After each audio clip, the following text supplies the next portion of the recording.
The newsagents. Fucking Israel again, you know. And I'm sure that all these people think that when they go home, but you will not get Israel over the line unless we go at them hard. Well, why is there British people in IDF? Yeah, that's a really good point. Well, this has been raised, and I'm going to take this up because we have a simple rule. You're allowed to get a flight there as well. You do, unless there is a military alliance between us and that particular country, so NATO or whatever, then or an individual one, you should not be fighting. No British person should be fighting for any other country. At all, full stop. It's against the law and you should be locked up. That was a leaked audio recording of Graham Jones, who was, the Labour Party's candidate for Hyndburn. And he was suspended last night after that recording made its way to the Labour leader. And he is heard there referring to fucking Israel and saying that British people who sign up to fight with the IDF, the Israeli army, should be locked up.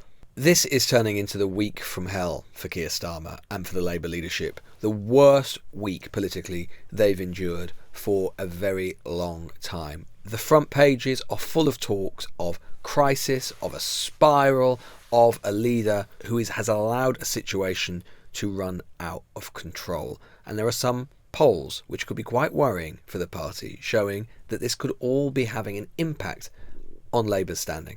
Welcome to the newsagents. It's Emily. It's Lewis. And a little bit later, we're going to be talking about the state of our prisons, or the state of some of our prisons, with the Chief Inspector of Prisons. But I think it's worth reflecting on the Labour story that we are now returning to for the third time this week. It sort of broke over the weekend. And I think it's raising lots of different issues at the moment. It is raising questions about Keir Starmer's leadership and the speed at which he's taking actions, whether they are in fact decisive. It's raising questions about whether you should be punishing people for what they've heard if they were in the same room as somebody who has now been suspended. And it also raises questions, I think, about the difference between comments that are clearly anti-Semitic or conspiracy theories that are anti-Semitic and questions over anti-Israel comments, which I think many, many more in the Labour Party would feel needed to be given the space to be properly explored and aired. Yeah, the source of these really big problems for Keir Starmer now all keep coming back to this meeting which took place in Lancashire, in Hyndburn, shortly after, we don't know the exact date, but shortly after the October the 7th massacre. And two senior figures from the regional Labour Party were there, as are Ali, who of course went on to become the candidate in Rochdale, no longer the Labour candidate in Rochdale, and Graham Jones, who used to be the Labour MP for Hyndburn, had been reselected again, is now no longer. And basically this was a meeting which took place against the backdrop of hundreds of councillors across the Labour Party leaving the party over the Labour leadership's position on Gaza. And party officials have said that Ali was trying to convince Labour councillors in the room to stay in the party using basically conspiracy theories, and they end up in this pretty ridiculous conversation, or certainly a pretty aggressive conversation, which you've just heard with Jones talking about fucking Israel and all of these different things. And this is why the end point of the story wasn't kicking Ali out of the Labour Party, because now all of the papers are going around trying to find out who else was in that room, whether they're being suspended, who said what exactly, did anyone complain about it, and then use that as a means of basically saying that the Labour Party under Keir Starmer is still riddled with anti-Semitism, or is still fundamentally anti-Israel, or anti-Jewish people. And I'm not conflating those things, but what I'm saying is that there are people who will be and are, and this all becomes, again, it starts to feel like, and I reported on it a lot at the time, it starts to feel exactly like those days in 2017, 2018, 19, where the Labour Party and anti-Semitism were never off the front pages, and two things that were constantly said in the same sentence. Yeah,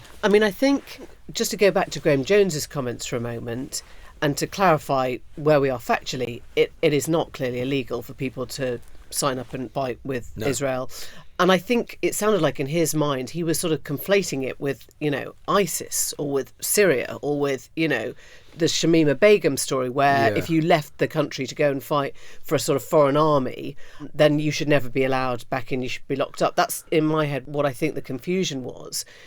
But I think what it speaks to is this growing gulf, perhaps, between not just what Keir Starmer's saying about anti-Semitism, which I think he has tried to follow the same narrative on persistently for the last, 3 or 4 years since he's been leader, but where he is politically on his positioning of Labour vis-a-vis Israel's war in Gaza now. And I think this is where it gets much, much more complicated, because I can think of plenty of people in the Labour Party who will say, we're vehemently anti-Semitism, we're vehemently in favour of making sure that we are not seen in the same way as Labour was under the Corbyn years as anti-Semites. But for God's sake, don't shut down legitimate questions and legitimate conversations about whether we need to take a harder line on Netanyahu, right? And I think the trouble is, when you hear Israel, it sounds like you're talking about, what is it, the whole state of Israel? Is it all the people of Israel? Or is it the Israeli government and its foreign policy itself? And I think that is where it gets quite confusing at the moment. And in a way, I think if Keir Starmer was offering his Labour MPs or candidates something more solid to go on in terms of criticism of Israel's foreign policy or criticism of Israel's government, then it would kind of assuage the people who were saying, OK, I get where you are on that, and that's different to anti-Semitism. Yeah, look, this whole episode is a problem for Keir Starmer because it is highlighting something for which he is often accused, which is this idea that he's indecisive, or it's not clear what he stands for, or that he dithers. But it's also a problem in another way, which is that this is going to be extremely demoralising for the Labour Party, because this is an issue, Israel-Gaza, whether you like it or not, or you can sort of understand why it is that Labour is so exercised about it. It is something that is very, very dear to their hearts and central to kind of the Labour Party's politics in a way that it isn't with the Conservative Party and it isn't with other political parties. There are lots of historic reasons for that, but it is what it is. And this episode in particular with Jones, where he is saying something about Israel, is going to open up all over again all of those debates which gripped and rocked the Labour Party endlessly in the Corbyn years about where the line is between being anti-Semitic and being anti-Israel. It's an important discussion to have, of course, but it is a rabbit hole down which the Labour Party can disappear.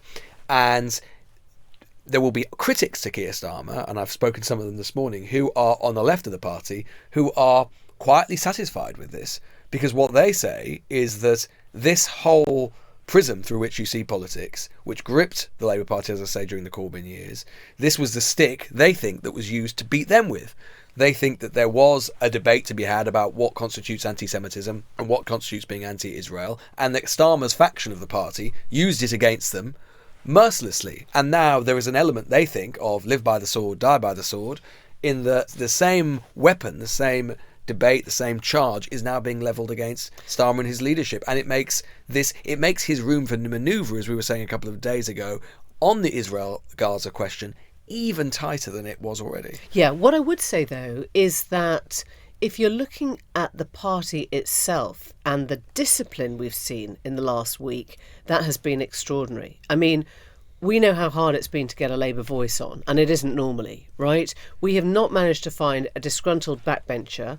We have not managed to find a frontbencher. We've not heard from the leadership except in pool clips. And I think that tells you that somehow even the people that would be very much on the factional left, let's say, of the party, even the people who have had the whip suspended, do not want to come out right now and ruin Labour's chances, because they are seeing the possibility of their party, the party they love, whoever is in charge of it, being back in power within the year.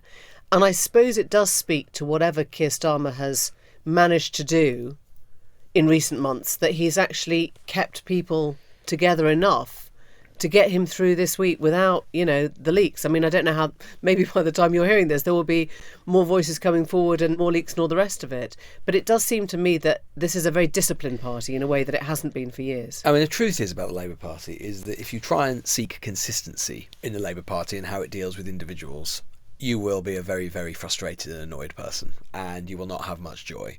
Because the truth is, as it was when Corbyn controlled the party, as it is now Starmer's faction controls the party, basically, if you are mates or you are friends or you have someone who's in your faction, you will hold them to a different standard than you do with people who are not for your faction. And we've seen this play out. I was talking to someone today in the party who said, look, all of this is the same pattern as the last lot. People don't want to believe their mates can be racist, so they make allowances. And that is the same phenomenon. So what was one of the reasons why the Labour Party initially stuck with Azhar Ali, despite the fact that he had gripped very closely to a conspiracy theory, an outrageous conspiracy theory, actually, at the begin with, albeit he apologised to it? Well, it's because he was broadly in the same faction of Starmer's party. And it was only when the audio tape came out and the pressure became too great that they had to walk away from it. And different factions of the party in exactly the same way. And with Corbyn, it was obviously people very close to him that were coming under the spotlight then, and he, I guess, did what we saw, which was, I don't really want to make a move. I don't want to act too quickly in case I haven't understood the story because I trust that person. Now, what I think this speaks to as well is what you do to all those people in the room. Right? Because at the moment, we know that Graham Jones has been suspended. We know that Azhar Ali has been suspended. There's now a third person that Labour has called in to talk to. We don't know the name yet. I don't think they've been suspended. They haven't been disciplined, but they have been talked to. And I guess the question is, without this turning into a kind of police state, are you literally going to go through that entire room of Labour councillors or Labour affiliates or Labour supporters and say, you heard those comments, why didn't you come forward?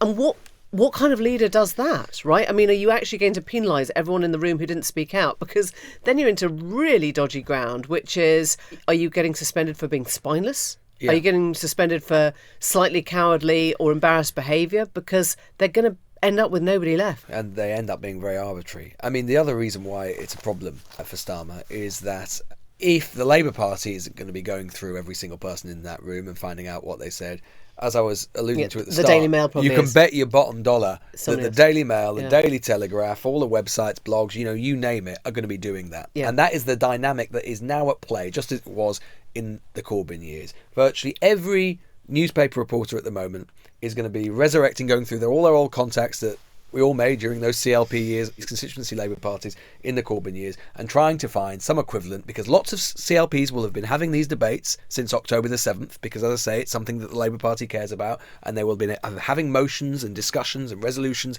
about Israel and all of these things. And it was exactly what happened to Corbyn, that every time they managed to find someone, then it becomes a question, a sort of litmus test for how Keir Starmer, his own leadership and his decisiveness, not least because, of course, Keir Starmer set himself the litmus test to say that anti-Semitism had no place in the party. I think. And indeed had to. Exactly. So that same dynamic is now going to play out, not least because, and we always say, want to lift the curtain a bit in how journalism works. Look, two factors are at play with how the papers are dealing with Labour at the moment. Everyone, all political reporters, are kind of basically bored with the sort of Labour story of being there so far ahead, and we like to have a bit of a contest, and it is more interesting when Labour is on the ropes as well. And it's half term, and there's no parliament, and there's no parliament. Yeah, and so the government is actually absent. I mean, the governing party is absent, and they're keeping very quiet, entirely strategically rightly. So, journalists like to have a twist in the tale, a different type of story to tell. So that is partly what's at work here. And the fact, as we've said before, that one of the big differences between the pre-97 period and now is that many of the newspapers who, in the end, however begrudgingly, came to support Tony Blair and New Labour, are not switching support to Keir Starmer and the Labour Party, and are still more or less staying in the Rishi Sunak Conservative column. And they very much, in particular, have alighted and will alight on this story and will make it run and run and run. Not that it's not important and not that it doesn't deserve scrutiny, but those are dynamics which are at play. So the question is whether any of this is having an effect, not just this, but of course the U-turn on the 28 billion last week. Joining us now is Luke Tryl, the UK director of More in Common, which, among other things, conducts polls and lots of focus groups to find out exactly what British voters are thinking. Luke, obviously, we should preface all of this by saying, look, we've only had a few polls that have been taken since the events of the last few days and so on, but there have been a couple of polls which do seem to suggest there has been a bit of a dent in Labour's support. Yeah, so since last week, when we had quite an exciting week in politics, and sort of led with Labour's Green U-turn, we've had a few polls. One of them was our poll, which found that Labour's share of the vote had dropped 3 points to 40%. That's the lowest share of the vote we've had them on over the past year, and their lead over the Conservatives still reasonably hefty at 11, but at the narrower side. We've also had a new poll out today from Savanta, which shows Labour's lead falling by 7 points to 12. So you've got two polls now which see quite significant shifts, and the narrower end of Labour leads that we've seen in Rishi Sunak's premiership. I should say as well, though, that over that same polling period, we've had two other polls which have shown the opposite. So we had a Delta poll which had the lead going up to 18, and a Redfield and Wilton poll which had the lead at 25. So it's sort of, you can kind of take it. And the long-term trend, obviously, which is the most important thing, has been, the Conservatives have not been ahead in a single poll since 2021, 22, and Labour have basically been enjoying something approaching 15 plus poll leads basically since the Liz Truss debacle. Absolutely. And the most interesting thing to look at is not just that the Conservatives haven't had a lead for a long time, they actually haven't cracked 30% since last autumn. Wow. And that's quite significant, because if you think about that 1997 disaster result for the Conservatives, they were still at that 30% mark, and yet they haven't got back up there since the party conference season. Now, your poll closed on Sunday night, so it was before the Rochdale sort of shenanigans and the suspension of the Labour candidates and all the rest of it, which means that whatever you're finding speaks to the U-turn on the 28 billion, the green U-turn of last week, right? I mean, more widely, which do you think is going to have a bigger effect? I think it's interesting. So polling is a lagging indicator. Yeah. Whenever you're looking at the polling, you're looking at the news, which actually most people absorbed a few days before. Those of us who are Westminster News junkies are sort of right on it, immediately have a take. Most people, it takes a few days for things to trickle through. So actually, I don't think we'll know until probably next week what the effect of both the Green U-turn and Rochdale is. But I actually think in both cases, it won't be the individual issues. I don't think it will be about the candidate Rochdale and his remarks. I don't think it will be specifically about green issues. I think the risk to Labour is that it reinforces, then it's that terrible word, but it's right in this circumstance, vibe. And there is a vibe about Keir Starmer amongst the public whenever we do a focus group, even with people who've switched from Conservative to Labour, that they're just not sure what he stands for. They're not sure that he can make a decision. They're not sure that he has, a set of principles he's going to bring into office. And what I think the long-term fallout will be from both of these events, as I say, I don't think it'll be about green stuff necessarily. I don't think it'll be about Rochdale anti-Semitism, but it might be reinforcing that sense that Keir Starmer, can he take a decision and can he stick to it? Which is why we heard him say decisive, decisive, decisive so many times yesterday, because he's conscious that that's not coming across. Absolutely. Labour will be running similar focus groups to the ones which we are. And it is this consistent message. It's, he's been leader now for 4 years. Actually, we still don't know amongst the public, and people will say things like he's grey, or I'm going to vote for him but he's very meh. They haven't yet got that sense that even though we know this is going to be a change election, people want to be, you ask people, do you want change? And it's around 70% say we need a change, but they're not yet convinced that he can bring it. And the reason for that is this sense that there isn't a plan, which is, of course, as much as we're hearing Keir Starmer talking about being decisive, we're hearing the Tories use this rhetoric of plan, stick back to the to plan. square one, really trying to punch that bruise. I mean, the big question, really, that this is all orbiting around, isn't it? And the thing that will make, and has long made, Labour strategists worried, is the Labour lead, which they've now enjoyed to a greater or lesser extent than for years, is it soft?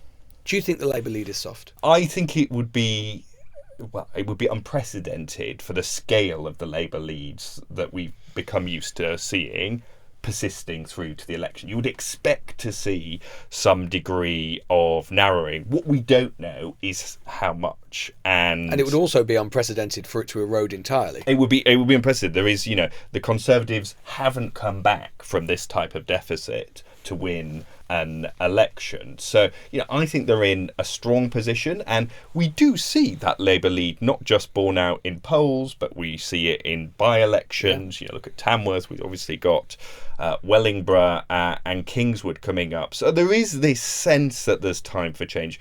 What we don't know yet, and I think there are three big questions. One is, are the electorate as volatile as they've been throughout the rest of this parliament? Remember, there was a time not that long ago when the Tories hit 54% on an opinion poll. They've been as low as 14% in one poll. This is a very volatile electorate. Will that change? We don't know if people start to feel a bit better off. If inflation does hit 2%, if interest rates do start to go down, do people start to go, maybe I'll give the Conservatives another look because I'm not sold on Starmer. And we've also never had an opposition leader coming in recent memory who is as unpopular as Keir Starmer. David Cameron and Tony Blair, when they came into office, had a sort of net positive popularity, which Keir Starmer doesn't have. So they're the three things that if I were Labour strategists... But I guess he's against somebody who is even more unpopular. Rishi Sunak is down at sort of Corbyn levels now, right? Absolutely. There was this great... trust levels. Well, exactly. When Rishi Sunak came in, there was this great hope that he would pull up the Conservative Party's poll ratings because he'd been a reasonably popular Chancellor. In fact, the opposite's happened. His brand has gone down. So as much as I give you those three reasons why Labour's lead might not be as big in reality as it appears, you've got to compare it with the people they're playing against. And does it change? Does any of this change an election date? I mean, if Rishi Sunak gets the end of this week and he hasn't seen us go into recession and inflation hasn't gone up again, and I don't know, he hasn't lost both by-elections or not by as big a margin as he thought, do you think this now brings an election forward? I think the likely real thing that comes out of this week, so, most of the election I think will be determined by long-term trends. The likely net positive for the Conservatives is a morale boost. It's the Conservatives who've been quite fractious, quite ill-disciplined for some months, if not years now, think, oh God, maybe it's not going to be as bad as we thought it was going to be. It's time to row in behind Rishi Sunak, campaign hard, work for the party. And that might make Conservative strategists think, look, we've got this brief moment where Conservative MPs, the party's behaving.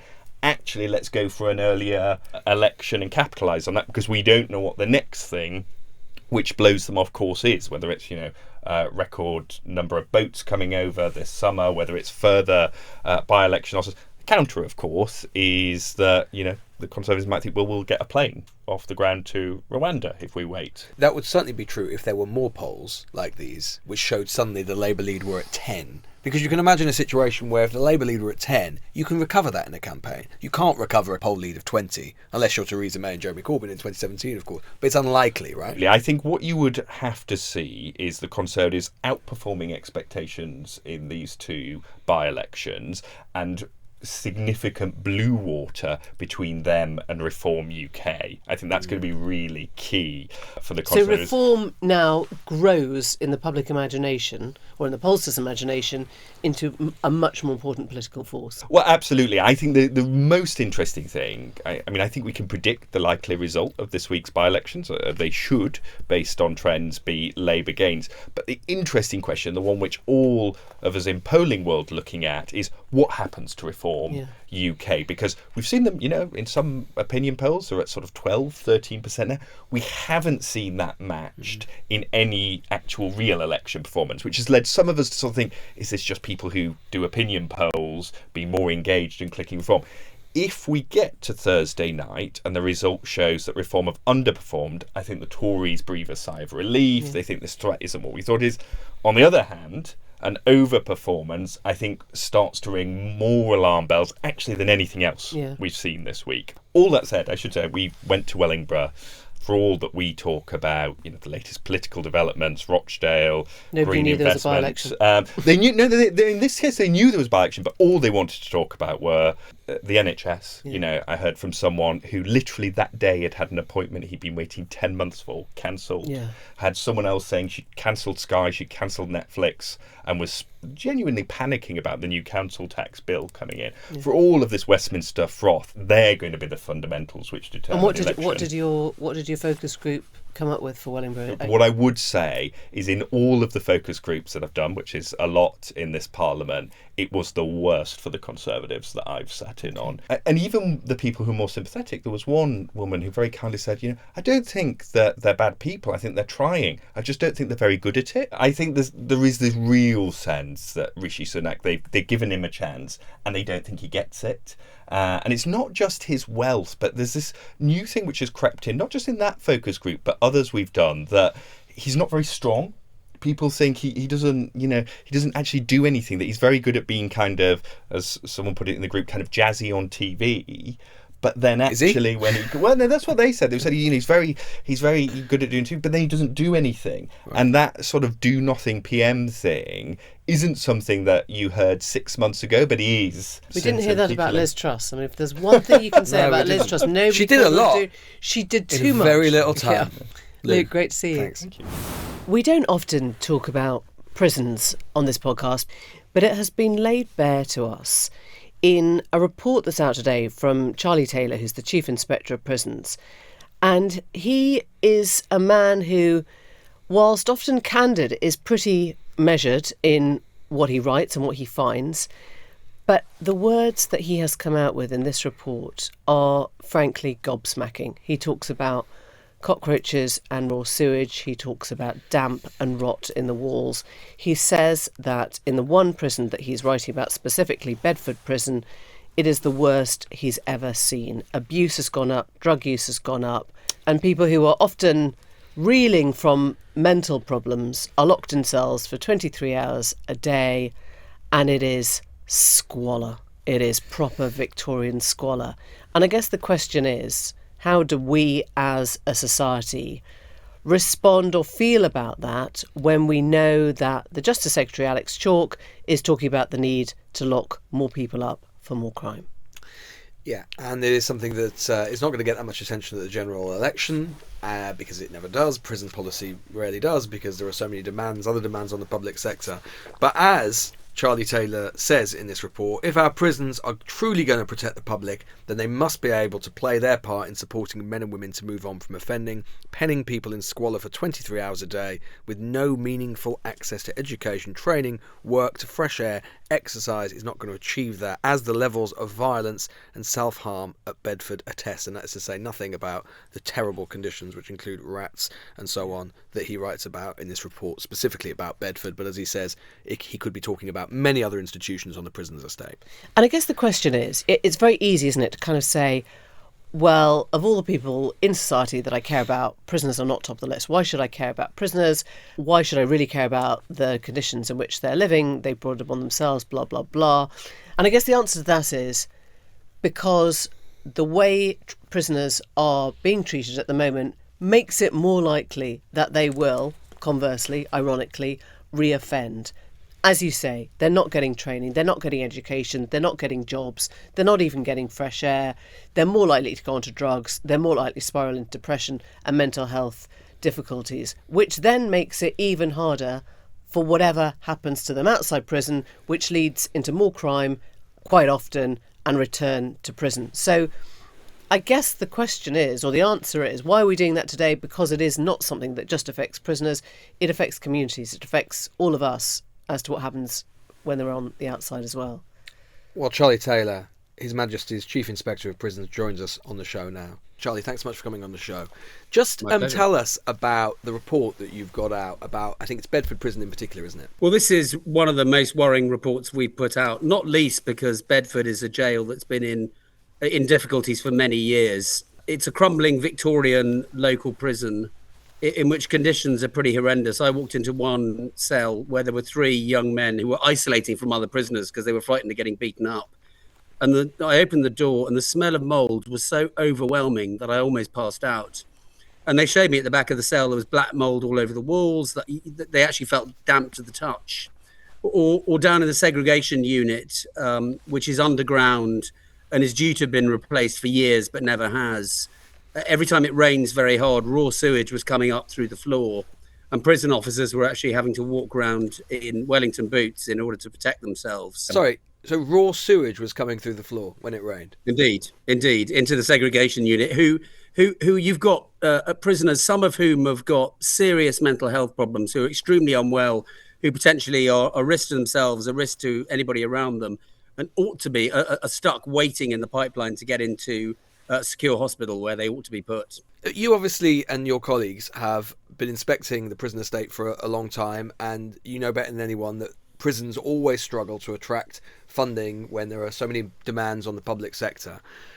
Just how bad is the current situation by comparison to previous years? And can you give us just a bit more of a sense of how widespread it might be as well? It isn't just Bedford Prison by any stretch of the imagination, is it? Yeah, indeed. I mean, it is particularly these crumbling Victorian locals, and some prisons are doing very well, often in quite difficult circumstances. We get a category C, category D prisons where there's some impressive work going on.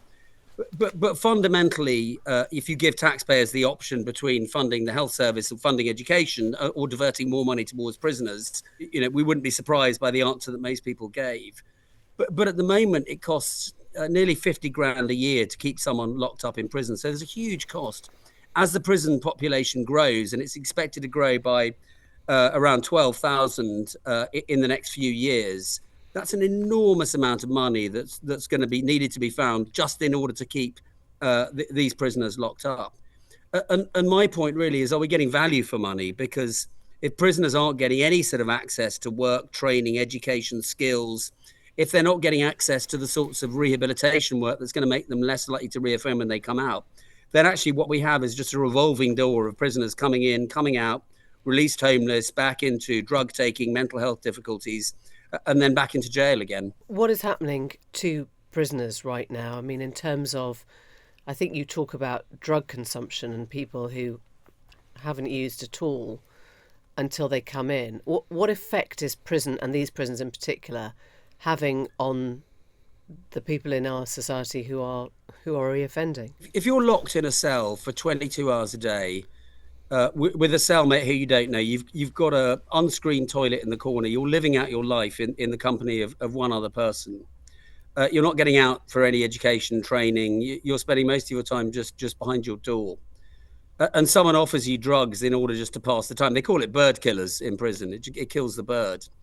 And you can see why some prisoners are just tempted to do that. If you've got a feeling of absolute hopelessness, then just taking drugs to get through the day. And the case we cited in the past, HMP Lindholm in South Yorkshire, 21% of prisoners told us in our survey that they developed a drug problem since they'd been inside the jail.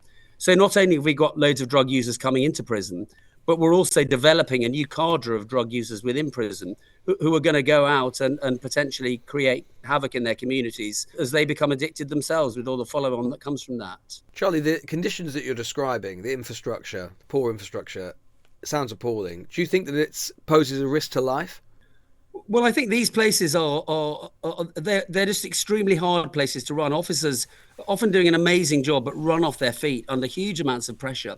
Particularly, I mean, I was in Chelmsford Prison last week. That prison has now become 70% are remand prisoners, or waiting to be sentenced. And what you find is the churn of people coming in and then needing to be moved on to Category C prisons as quickly as possible, simply to make more space, means that officers are just completely rushed off their feet. Now, what we're seeing in lots of prisons, particularly with remand prisoners who are often the most vulnerable because, for example, they haven't been into prison before, they may be detoxing off drugs and alcohol. We see that suicide levels are very high in prisons, and they're higher with remanded prisoners. And also things like self-harm are incredibly high, particularly in the women's estate, where it's gone up to really alarming levels in recent months. Charlie, can we ask you what the government's response to this report is? Because it comes at a time when they're trying to increase the number of people that they send to prison. That just doesn't square. Yeah, I mean, that's the worry, is what you would have done with a jail like Bedford in the past, is you would have closed a couple of wings, you would have consolidated, done lots of work on training up staff, and then gradually reopened the prison and filled it up again over the course of time. But of course, that luxury isn't afforded to the prison service at the moment because there is so much pressure on places. And what you find in places like Bedford and other jails, particularly these Victorian local prisons, is lots of prisoners doubled up in cells that were originally designed for one person. But also these prisons haven't got enough, they've got a very small footprint, so there isn't enough room for prisoners to get involved in the sorts of work, training, education that are actually going to make them less likely to reoffend when they come out. And in terms of what message that is having on the government now, I mean, it sounds awful because you are obviously you're the Inspectorate. So I guess it's not down to you to solve the problem. But what are you saying to the government now? I mean, what is the solution to that? Well, we know that leadership is enormously important, and we see in jails. I mean, for example, there's been a brilliant governor in HMP Pentonville for the last 4 years. Now, Pentonville is always going to be Pentonville. It's a crumbling Victorian prison. It has 1,000 prisoners in it, and it was built for 500. Yeah. But nevertheless, where there are really first-class governors in place, we do see prisons like Pentonville keeping their head above water and just about doing okay. But that is the problem. Even when things are going well in those sorts of prisons with their really poor infrastructure, things are really not able to get much better than just about doing okay. And the danger is that when we lose good leaders or they move on elsewhere, that prisons quite quickly unravel and go back to where they were before. I mean, ministers are now telling us that they're going to actually run out of space for prison places by the spring. I mean, we're in February now. I don't know what that looks like because we're clearly not going to build more prisons between now and March. So what has to happen? I mean, does the government have to stop sending people to prison because there isn't the space? What is the answer to that? Well, we'll see how this plays out over the next months. Of course, we've got prisoners now routinely being released 18 days early from their sentence, and that's having a small effect. There is also a presumption coming in that prisons, that people won't be sent to prison for less than a year. So short sentences will be removed. But of course, that will take time to play through the system. But in the meantime, how they get through the latest crisis. I mean, certainly in the past, what we've seen is the use of police cells temporarily for prisoners. And of course, that's wholly inappropriate because the police have got better things to do than look after prisoners who've already been sentenced or remanded by the courts. I mean, they're putting asylum seekers on barges and boats now. Is that kind of where we're heading to next? Well, it takes a long time to ramp up a new prison. I mean, we've got new builds at Five Wells in Wellingborough, and there's a new jail, Fossway, just outside Leicester, with another one, I think a 600 placer due to open in the next few years outside York. But nevertheless, the places that are available don't get anywhere close to the projections that we're seeing of prisoner numbers coming through. So in effect, the graph or the two lines on the graph of prisoners coming in and places available cross, and they stay crossed. That is so depressing, but very good to hear from you. Thank you so much. Thanks. My pleasure. Look, I mean, Charlie lays the case out very well there, and it's horrific. I can't, whatever a crime someone has committed, I find it hard to just impossible to imagine. I don't know about you, Emily, but I find it impossible to imagine what it must be like to live in a cell with one other person or several other people for 23 hours a day with sewage coming through the floors. I don't think anyone really, almost irrespective of the crime, really deserves that.